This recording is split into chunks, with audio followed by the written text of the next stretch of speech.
amigas, sejam todos bem-vindos ao canal Espiritualizando. Hoje nós vamos continuar as questões que vínhamos estudando do Livro dos Espíritos sobre a lei do trabalho. Na última oportunidade paramos na pergunta 679 e tenho certeza que você estava gostando e que você ficou curioso para continuar. Então nós vamos dar continuidade hoje. Mas antes, não esqueça, meu amigo, de dar o seu like, não se esqueça de compartilhar o vídeo, não se esqueça de comentar o que você está achando desse trabalho, o que você está achando do Livro dos Espíritos, o que vem acrescentando para você na sua vida, se isso melhora para você saber dessa ciência maravilhosa que é o Espiritismo, né?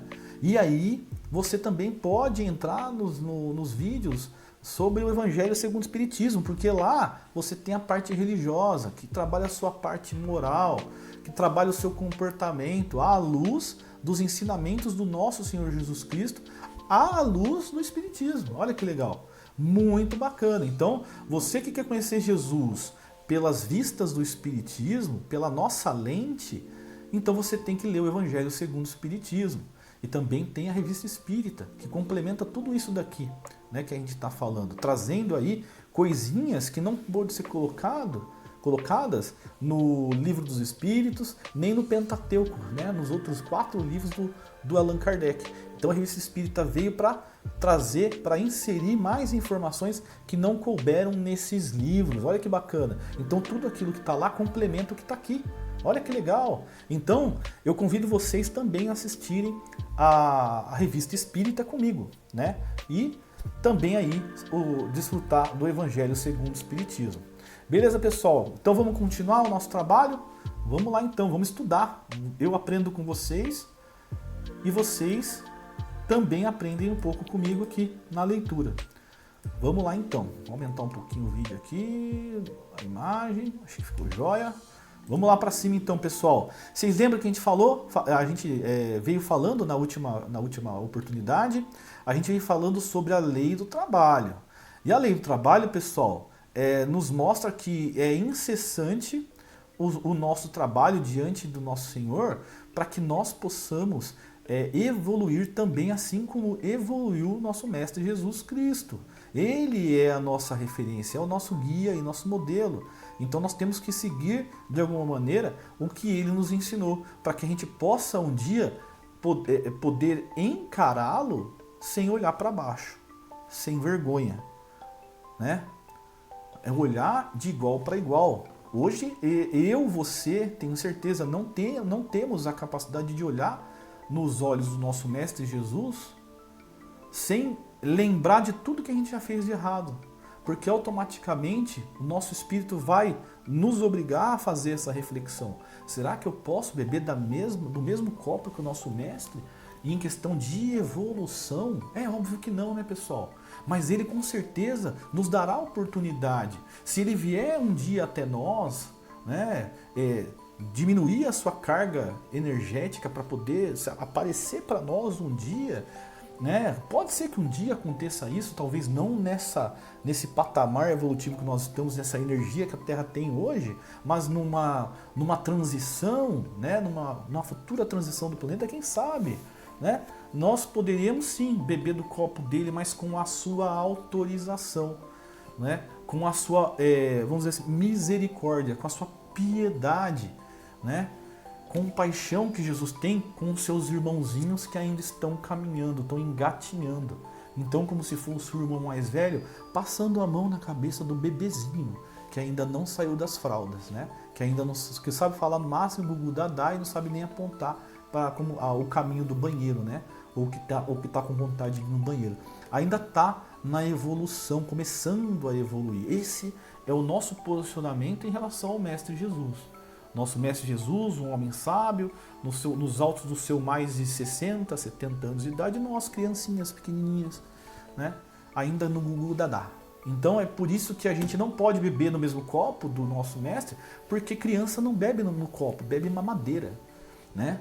Percebem? Percebem como isso ainda é um pouco de utopia da nossa parte, achar que desencarnamos?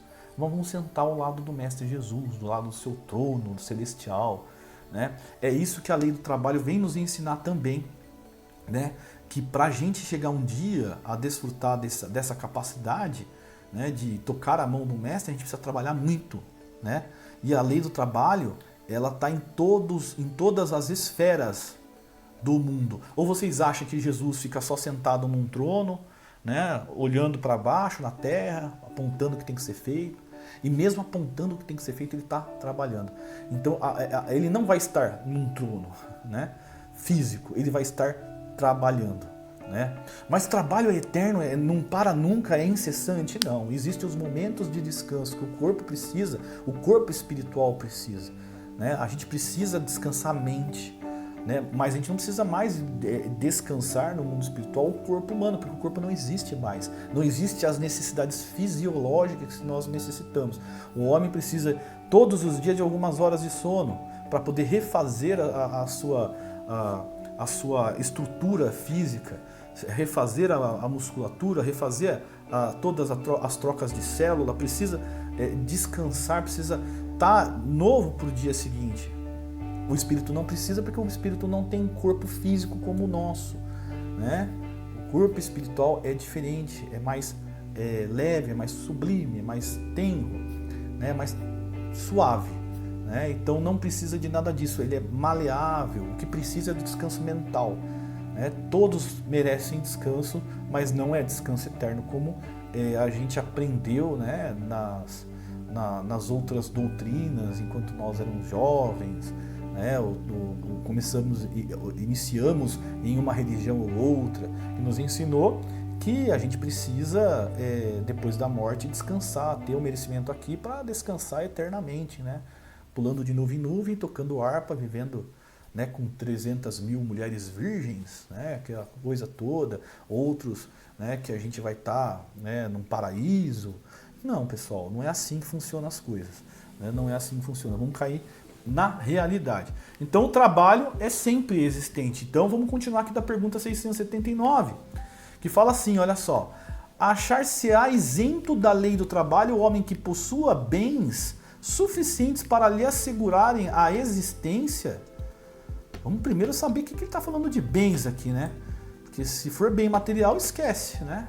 Porque a partir do momento que a gente desencarnou, não tem mais bem material, ficou tudo aqui, né? Corremos tanto a vida toda para ter um conforto, né? Adquirir bens, fazer cofres e cofres de dinheiro, e morreu, ficou tudo para trás. Do que valeu? Não valeu nada. Não valeu nada a não ser dos bons usos que você fez com esse dinheiro, né? Obviamente. Mas, vamos lá. Do trabalho material? Talvez. Né? Então, achar-se-á isento da lei do trabalho o homem que possua bens suficiente para lhe assegurarem a existência. Do trabalho material, talvez. A existência na Terra. Talvez. Não, porém, da obrigação de tornar-se útil, conforme os meios de que disponha. Então, assim, se você dispor desses bens de maneira equivocada, você é um inútil. Nem de aperfeiçoar sua inteligência ou dos outros, o que também é trabalho. Então, se você, além de tudo isso, não se aperfeiçoar, ou aperfeiçoar dos outros, você não andou de forma correta. Então, a gente tem que dispor dos bens para evoluir, enquanto matéria. Aquele a quem Deus facultou a posse de bens suficientes a lhe garantir a existência não está, é certo, constrangido a alimentar-se com o suor do seu rosto, mas tanto maior lhe é a obrigação de ser útil aos seus semelhantes. Quanto mais ocasiões de praticar o bem lhe proporciona o adiantamento que lhe foi feito. Então, olha só isso daqui, pessoal. Lhe proporciona, quanto mais ocasiões de praticar o bem, lhe proporciona o adiantamento que lhe foi feito. Então, o que a gente pode interpretar aqui é que o que Papai do Céu passa para nós de bem material é um adiantamento, e ele vai querer cobrar isso da gente depois. O que você fez com o empréstimo que eu te dei? Porque acha que os bens materiais que nós temos é fruto somente nosso? Obviamente que é um fruto também nosso, mas principalmente um fruto de Deus. Se não fosse ele nos permitir ter um bem ou outro, nós teríamos que evoluir ali na dificuldade, paupérrimos, né? Ou seja, pobres. E aqueles que conseguem evoluir na pobreza tem bastante mérito também. Agora, aquele que consegue pegar o dinheiro, que é uma tentação terrível, e aí trabalhar dentro do bem, fazer coisas boas, também vai ter o seu mérito. Às vezes pode ter até mais do que aquele que foi pobre, que não tem aquela tentação na mão. Mas também aquele que é pobre também vai ter um benefício, por quê? Porque ele cresceu na dificuldade. Né? Às vezes de maneira honesta, às vezes não, muitas vezes da maneira honesta. E aquele que trabalha com dinheiro também, poucas vezes da maneira honesta, infelizmente, na maioria que tem muito dinheiro, conquista dinheiro às vezes não de maneira honesta, né? Então acaba tendo aí aquele que faz o bem com o dinheiro, acaba tendo também seus benefícios. Então é uma faca de dois gumes, são dois lados, duas vertentes. Né? Mas que no final das contas o pai vai cobrar. Vai cobrar do pobrezinho? Não, vai cobrar daquele que tem dinheiro. Porque ele emprestou dinheiro. Aquele que é pobrezinho não houve empréstimo. Mas não houve empréstimo naquela vida também. Será que na última, na anterior ou em alguma das anteriores ele fez bom uso do dinheiro? Porque todos nós um dia teremos a necessidade de trabalhar com dinheiro. Porque faz parte da evolução um dia ser rico. Por quê? Porque a gente precisa saber como nós nos comportamos diante de uma fortuna. Será que nós vamos sucumbir à prova? Será que nós vamos nos dedicar somente a Amon? E vamos esquecer de Deus? Pessoal, dinheiro é muito bom? É muito bom. Aqui, fazendo coisa errada com ele é muito ruim, né? Então, os prazeres mundanos, né, do dinheiro é bom. Pode ser melhor ainda se souber trabalhar. Você pode dar um salto muito grande na evolução se você souber trabalhar. Mas se não souber trabalhar, o problema que vai se enfrentar depois do desencarne é muito grande. Você pode atrasar muito a sua caminhada, né? Pode ficar no meio do caminho por um bom tempo aí, né? Então vamos lá, pessoal. Vamos continuar aqui com a pergunta 680. Não há homens que se encontram impossibilitados de trabalhar no que quer que seja e cuja existência é, portanto, inútil? Será que aquele que não consegue trabalhar por algum tipo de problema, por exemplo, está impossibilitado, ele é considerado inútil? Será que ele não tem a possibilidade de trabalhar em nada? Né? Será que o fato de estar ali, ele tem algum problema, vai atrasar a existência dele? Será? Vamos ver o que os espíritos falam. Deus é justo, e pois só condena aquele que voluntariamente tornou inútil a sua existência. Então aquele que não tem capacidade de trabalhar, impossibilitado, uma pessoa que está doente, né, tem um problema físico, às vezes ela não tem a condição de pensar, ela está com um problema mental, ela teve um problema no nascimento, ela vai viver ali praticamente a vida toda dependendo de uma outra pessoa. Será que ela tem algum mérito ou algum demérito em relação a isso? Não, né, pessoal? Não vai ter demérito, porque ela não está ali deixando de trabalhar porque ela não quer, ela está porque ela é impossibilitada. Então, porquanto esse vive a expensas do trabalho dos outros, ele quer que cada um seja útil de acordo com as suas faculdades. Está na pergunta 643. Volta um pouco aí, 2 vídeos anteriores, 2 ou 3, pergunta 643, ou pegue seu livro e abra aí para você lembrar da pergunta 643. 681. A lei da natureza impõe aos filhos a obrigação de trabalharem para seus pais. Então, muito antigamente, pessoal, os pais faziam, vamos dizer assim, do benefício ali de ter vários filhos para colocar todo mundo para trabalhar, né? Mas trabalhar para eles. Os fazendeiros, né, antigamente, às vezes fazia filho com essa intenção, preciso fazer funcionários, né? Vamos crescer junto aqui, né? E aí, por que isso, pessoal? Porque não queria deixar os bens para as outras pessoas, então que os bens ficassem na família, mas para isso o filho tinha que ser útil. Então era a questão hereditária. Cada um, né, tinha que trabalhar, mas o benefício é que quando o pai morrer, desencarnar, o filho fica com os seus bens. Mas Não adianta ficar com os bens se não souber trabalhar, vai acabar perdendo os bens. Então os pais, na época, às vezes propositalmente faziam filho por conta da herança. Né? E era comum isso, pessoal, era comum. Não é que nem hoje que as pessoas não programam tanto assim para ter filhos. A maioria, pelo menos aqui no nosso país, não se programa tanto. Acaba fazendo filho de maneira aí equivocada, né? sem programação. Então essa é a pergunta. Será que aos filhos, né, tem aí a obrigação perante a lei de Deus trabalhar para os seus pais? Certamente. Do mesmo modo que os pais têm que trabalhar para os seus filhos. Então aqui, a primeira frase é a seguinte, né? A lei da natureza impõe aos filhos a obrigação de trabalharem para seus pais. Certamente. Porque é o seguinte, pessoal, aqui a gente está falando dos pais que envelhecem, então, né? Daqueles que envelhecem e ficam incapazes de trabalhar. Então, da mesma forma que o pai trabalhou para o filho, para manter o filho, para fazer crescer, o filho tem que trabalhar para ajudar os seus pais. Foi por isso que Deus fez do amor filial e do amor paterno um sentimento natural.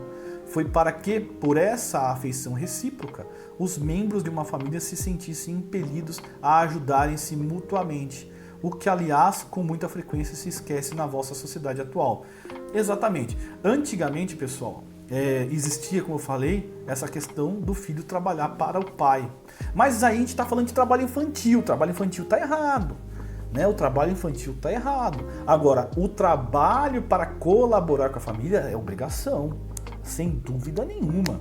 A partir do momento que a criança passou para a fase jovem, ela tem que trabalhar.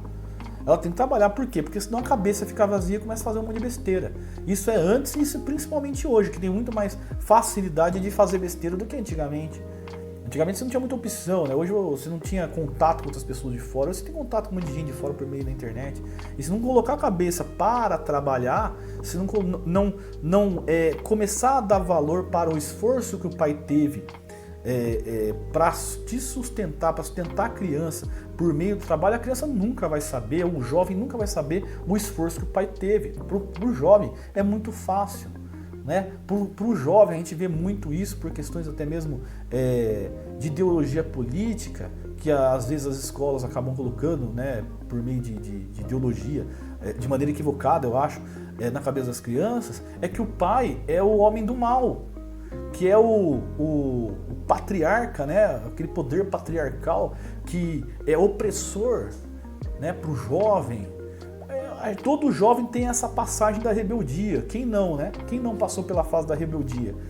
Mas no trabalho essa rebeldia diminui. Por quê? Porque o filho, o jovem, começa a entender o porquê que o pai às vezes controla as coisas do filho. Por que o pai segura para liberar dinheiro, para poder comprar as coisas, ou faz todas as vontades do filho? Por quê? Porque tudo tem um limite. Tem que ensinar a criança que tudo tem um esforço, tudo tem suor, tudo que você tem na vida, você não pode sair assim, né, gastando a Deus dará. Você tem que preservar também para você, no dia da necessidade, ter a sua reserva e não sair fazendo as coisas de maneira aleatória. Por isso que existe essa obrigação, de alguma forma, dos pais, eu acredito que tenha que ser isso, de ensinar aos filhos o valor do trabalho. Né? Não só o trabalho remunerado ele te faz crescer, o trabalho remunerado também faz, mas faz crescer também a dignidade do homem. Então a criança que trabalha cedo aumenta a sua dignidade, passa a ser mais digna, passa a se sentir melhor, mais útil. Né? E é nesse momento que a pessoa começa a perceber aí quais são os objetivos da vida, né? Nossos objetivos. Então, não perdendo de vista também que aquele filho que foi criado, já é um homem feito ou uma mulher feita, tem aí a obrigação moral de cuidar dos seus pais, né? Tem a obrigação de cuidar dos seus pais. Então, principalmente naqueles que não têm condições de sobrevivência. Então, às vezes, não tem a saúde para trabalhar, não ganha ali uma aposentadoria apta ou suficiente a lhe sustentar. Então, o cuidar da saúde dos pais, né? Então, às vezes o pai tá lá, a pessoa tá com problema, precisa de um cuidado. Obviamente que a gente, nos dias de hoje, atuais, a gente não consegue ter o tempo. Mas ali, pelo menos, você se esforçar para colocar alguém para cuidar, né? Tratar a saúde, né? É não abandonar. Né? E também não é só o abandono material, pessoal. O abandono afetivo também. Todos nós temos que pensar muito bem nessa questão do abandono afetivo. Tá? Tanto dos pais com os filhos, em qualquer idade, quanto dos filhos com os pais. Né? Muitos, às vezes, eles esperam uma reciprocidade, mas a gente tem que fazer um esforço para que isso seja, né, salutar para ambos, né, essa participação. Então, por isso que é importante a gente ler isso daqui, para que a gente desperte também em todos aí essa necessidade de buscar apoio aos pais e dos pais, não é verdade? Então, saibam vocês aí, então, que a lei da natureza vai cobrar aqueles que abandonam os seus pais e vice-versa. A gente já tinha falado lá em cima, aliás, lá em cima não, lá atrás, de que os pais que têm obrigação de entregar aí os filhos melhores para Deus, né? Então, mas os filhos também não podem abandonar os pais. O que está acontecendo aí? Vamos dizer assim, o pau que bate em Chico bate em Francisco, mais ou menos isso. Limite do trabalho, repouso. Lembra quem estava falando lá atrás do repouso? Da nossa necessidade também de descansar? Pois é, não é trabalho incessante, não é escravidão espiritual, não existe isso.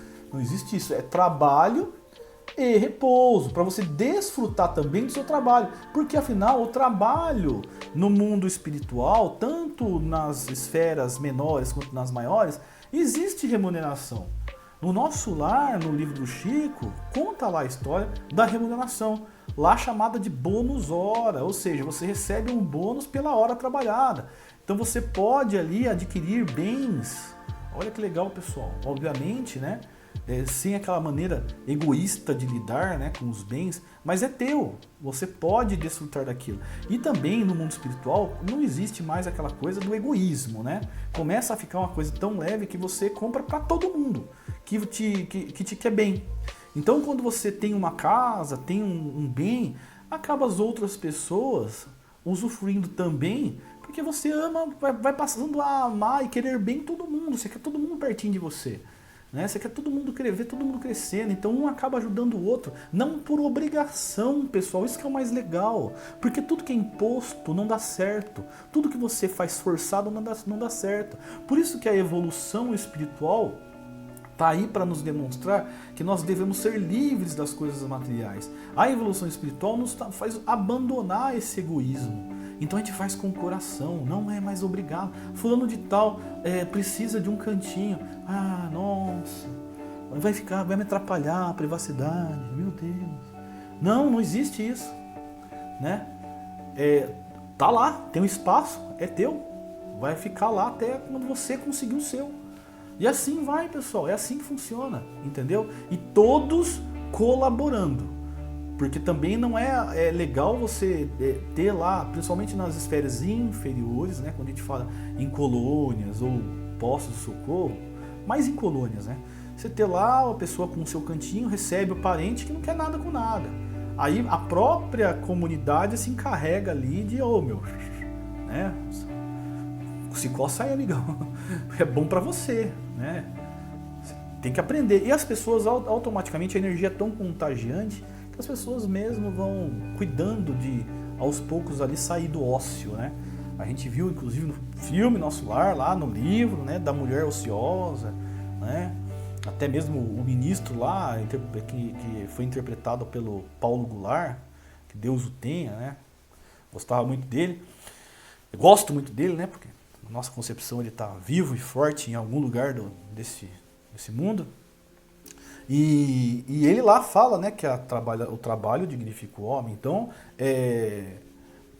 a pessoa, na medida que vai trabalhando, ela vai ficando mais digna. E então, a dignidade ela é para tudo, inclusive para isso, para ter ali o bom senso de que não pode ficar no ócio. Até mesmo se você ganha um espaço na casa de uma outra pessoa e ficar quietinho lá, né, esperando só os outros trabalhar. Não tem como, pessoal, todo mundo trabalha. Né, todo mundo trabalha.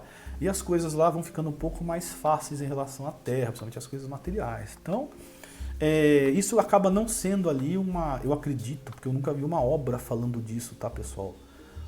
De uma pessoa incomodar a outra lá numa colônia, tá? Com relação à presença, com relação à parte de ociosidade. Eu não vi ainda. Se alguém sabe aí de uma obra com relação a isso, por favor, me falem que eu quero ler para entender se isso realmente, se lá não tem, o negócio é bem mais fácil que aqui mas se é muito fácil assim mesmo, né? Fácil eu falo questão de convivência, tá, pessoal? Não estou falando de outras coisas não. Questão de convivência, parece que é aparentemente mais fácil, né? Então quem estiver vendo aí que puder, né, tá aqui, né, pronto para aprender. Beleza, pessoal? Vamos pro 682. Sendo uma necessidade para todo aquele que trabalha, o repouso não é também uma lei da natureza? Sem dúvida. O repouso também é lei da natureza, senão a gente não dormiria, né, pessoal? O repouso serve para a reparação das forças do corpo e também é necessário para dar um pouco mais de liberdade à inteligência. Ou seja, a inteligência não fica fixada só no trabalho, ela pode expandir para outras coisas também. E o lazer ajuda bastante, né, pessoal? A gente expandir a nossa consciência, né? A fim de que se eleve acima da matéria. Então, por exemplo, você poder repousar, sair do seu trabalho incessante, estressante, dia a dia, acorda cedo, volta tarde, ônibus, trem, né, pressão dentro do trabalho, cobrança. Aí você puder sair daquele ambiente para você ir para um ambiente da natureza, por exemplo, sem nenhuma alma por perto, é edificante, é reconfortante, é revigorante, não é verdade? Então isso também é para o espírito, pessoal, para o espírito também, porque afinal o nosso corpo não cansa, não é o corpo físico que cansa, é a mente que cansa, né? O corpo físico vai cansar aqueles que trabalham trabalham ali usando a força bruta, né? O corpo, aquele que trabalha com coisa pesada, né? Então, aquele que precisa carregar, usar os músculos, esse aí o corpo fica cansado mesmo, chega em casa moído. Mas no outro dia, depois de um belo de um descanso, o cara tá mais renovado. Agora a mente, aí pode levar anos, né, para descansar a mente, né? Mas a gente precisa de uma fériazinha aí, né, de 10 dias, né? Até 10 acho que tá bom, né? Para poder dar uma respirada aí e dar um reset aí na cabeça, né? Um refresh, já seria excelente, né? E aí a gente volta a trabalhar de novo aí, renovado. Então, qual o limite do trabalho? O das forças. Quando você tiver força, né, sobrando ali, tem força para trabalhar. Em suma, a esse respeito, Deus deixa inteiramente livre ao homem, quanto você aguentar. Né? Se você aguenta trabalhar 24 horas, pois bem, trabalhe. Se não vai interferir no seu resultado, você pode trabalhar, né? Se quer trabalhar, né, 12 horas sem interferir, beleza. Agora, se o seu limite é trabalhar 6 horas, beleza. Desde que o seu trabalho seja feito de maneira, né, adequada e traga resultado, pouco importa. Você trabalha esparsamente durante o dia, que nem os autônomos, que nem eu, às vezes, trabalho, tenho um pouco de folga, mas aí eu estico até altas horas trabalhando, né? E se você somar tudo dentro do dia, você trabalhou 10, 12 horas, também, desde que tenha resultado, então não importa, né? Não importa. Então Deus deixa livre e até mesmo a cabeça do homem está modificando para isso, principalmente depois da pandemia, que as pessoas passaram a trabalhar em home office, o que deu aí uma liberdade de trabalho para todo mundo, para fazer os seus próprios horários, né? Vamos lá, mais uma pergunta. Que se deve pensar dos que abusam de sua autoridade, impondo a seus inferiores excessivo trabalho? Aí, pessoal, abusam da autoridade. Se o abuso da autoridade aqui na Terra já é crime, ou às vezes é punível na esfera trabalhista, imagina para Deus, né? Então, o que aqui na Terra já tem previsão, né, e de alguma forma serve para coibir injustiça, imagina nas leis de Deus. Vamos ver então? Isso é uma das piores ações. Todo aquele que tem o poder de mandar é responsável pelo excesso de trabalho que impõe a seus inferiores, porquanto, assim fazendo, transgride a lei de Deus. Pergunta 273. Voltem lá para ver a pergunta 273, para ver aqui vamos dizer assim, aqui é o complemento dessa pergunta, tá? Quando eles colocam aqui é para te complementar. A gente já passou pelo 273. Volta lá, bem mais antes, bem mais antes. Volta nos vídeos aí, procura aí que você vai achar, tá? Ou olha o livro dos Espíritos na sua mão aí que você vai chegar lá. Beleza? Depois aqui nos vídeos, esses passaram duas perguntas aqui, ó. Pergunta 205, né? No livro, na pergunta aí no vídeo que passou também, tá? Vai ter aí, com certeza vai ter as perguntas para vocês e os vídeos para vocês irem lá e verem, tá bom? Não se esqueçam que a gente ajuda vocês aí. Mais uma perguntinha para encerrar, pessoal? Vamos fazer mais uma perguntinha para encerrar? Vamos perguntar aqui e encerrar então. Tem um homem direito de repousar na velhice? Opa, pelo amor de Deus. Sim, que a nada é obrigado, senão de acordo com as suas forças. Então, pessoal, eu sou advogado, dificilmente vou aposentar. Enquanto eu tiver força para trabalhar, eu espero que Deus me dê essa força, tanto mental quanto física, eu espero estar trabalhando, né? Ainda mais porque dificilmente com esse contribuindo com o INSS a gente vai sobreviver, né, de maneira adequada aí nesse mundo, né? A não ser se vier uma alma muito boa, né, que possa fazer com que a gente ganhe um pouquinho mais a aposentadoria, o que vai ser difícil, né? Então, enquanto não chega esse momento, a gente vai fazendo o nosso pezinho de meia. Pra, se caso até lá eu tiver uma boa, né, vamos dizer assim, renda, uma poupança legalzinha, aí a gente pensa em parar de trabalhar, né? Mas é difícil. A gente que trabalha na área do direito dificilmente trabalha até morrer. Nossa, o que tem de advogado, nunca vi advogado aposentado. Nunca vi. Nunca vi. Tá para nascer aquele que falou assim: "Ah, fui pescar. Não tô trabalhando mais". Ele vai trabalhando vai parando aos pouquinhos, né? Vai até morrer. Morrer, desencarnar, né, pessoal? É isso aí. Então, o que há de fazer o velho que precisa trabalhar para viver e não pode? Aí é complicado. O forte deve trabalhar para o fraco. Tá, pessoal? Cabe aos filhos sustentar os pais, se caso eles não puderem se sustentar. Não tendo família, a sociedade deve fazer às vezes dessa. Então fica a cargo da sociedade, ou seja, do serviço público, tá? É a lei de caridade. Tem que ajudar, beleza? Não basta se diga ao homem que lhe corre o dever de trabalhar. É preciso que aquele que tem de prover a sua existência por meio do trabalho encontre em que se ocupar, o que nem sempre acontece. Quando se generaliza a suspensão do trabalho, assume as proporções de um flagelo, qual a miséria. Olha só, pessoal, tá? Quando não se tem trabalho numa sociedade, a miséria aparece, tá? A ciência econômica procura remédio para isso no equilíbrio entre a produção e o consumo. Esse equilíbrio, porém, dado seja possível estabelecer-se, sofrerá sempre intermitências, durante as quais não deixa o trabalhador de ter que viver. Então assim, a economia está aí, né? Bem ou mal, a gente tem que continuar trabalhando. Há um elemento que se não costuma fazer pesar na balança e sem o qual a ciência econômica não passa de simples teoria. Então, a gente tem aqui, que nem falou, esse elemento, né? Se você coloca na balança, na prática... Opa, calma aí. Deixa eu puxar aqui. Isso.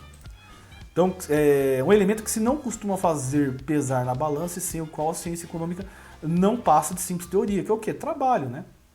Esse elemento... o trabalho, a educação. Esse elemento é a educação. Eu falei trabalho, mas é educação. Não a educação intelectual, mas a educação moral. Ai, saudade daquelas aulas de educação moral e cívica. Não nos referimos, porém, à educação moral pelos livros, e sim a que consiste na arte de reformar caracteres. Ou seja, reformar os caracteres a que incute os hábitos, tá? Incute hábitos, porquanto a educação é o conjunto dos hábitos adquiridos. Então é aquilo que a sociedade constrói por meio de costumes, né, pessoal? Então, as tradições boas devem permanecer, né? Para que o homem não tenha o seu caminho deturpado, não saia do caminho, pelo menos, o que a gente acredita como um caminho mais cristão, né? Considerando, pô, pessoal, quando a gente fala cristão, não estou falando só de Jesus, não, estou falando das leis divinas. A lei da evolução moral, de amor, caridade. Se não for pelo Cristo, vai ser por onde? É por Ele, a porta é Ele. A gente tem que tentar sempre ter o nosso mestre como referência. Agora a sociedade querendo destruir o cristianismo, que a gente vê toda hora, principalmente na sociedade de hoje, é um crime contra a humanidade. É um crime contra a evolução da humanidade. Então a gente tem que tomar cuidado aí de manter. Eu acredito que não vão nunca destruir o cristianismo. É quando chegar no limite, as providências serão tomadas. Entendeu? Não assim, né? Que a gente acha, vai vir aqui e vai acabar com todo mundo. Não. Aos poucos vai sendo inserido na sociedade espíritos superiores que vão fazer a cabeça das pessoas mudarem. Entendeu? De épocas em épocas chegam espíritos superiores na Terra que vão fazer a Terra caminhar. Isso aconteceu em todas as eras da Terra. Antes de Jesus e depois de Jesus, sendo o ápice, o principal, Jesus. Então o pessoal pode patinar, pode querer quebrar, pode rasgar livro. Não vai. Porque Deus não vai permitir. É um desafio, entendeu? Podem gravar que esse vídeo aconteça e fique aí por 100 anos. É um desafio, o cristianismo não vai acabar. Tentem, não vai, entendeu? A Terra está aqui para isso mesmo, para a gente sofrer e sofrer também as provas. Tá aí, é uma prova. Que a gente sofra essas provas, então o cristianismo não vai acabar. Considerando-se a aluvião de indivíduos que todos os dias são lançados na torrente da população, sem princípio, sem freio, entregues a seus próprios instintos, serão de espantar as consequências desastrosas que daí decorrem? Quando essa arte for conhecida, compreendida e praticada, o homem terá no mundo hábitos de ordem e de previdência para consigo mesmo e para com os seus, de respeito a tudo o que é respeitável, hábitos que lhe permitirão atravessar menos penosamente os maus dias inevitáveis. A desordem e a imprevidência são duas chagas que só uma educação bem entendida pode curar. Esse o ponto de partida, o elemento real do bem-estar, o penhor da segurança de todos. A educação, pessoal. A educação, os costumes, as pessoas, a tradição. Né? Aquilo que é bom, como eu disse, tem que ser preservado. Né? Isso que a gente acabou de ler é uma nota do Allan Kardec, não é dos espíritos. E Allan Kardec era um mestre na educação. Né? Ele educava as crianças, ele lecionava, ele fazia as crianças conhecerem os princípios da ciência. Né? Ensinava a ler, escrever e iniciava as crianças para o mundo do conhecimento.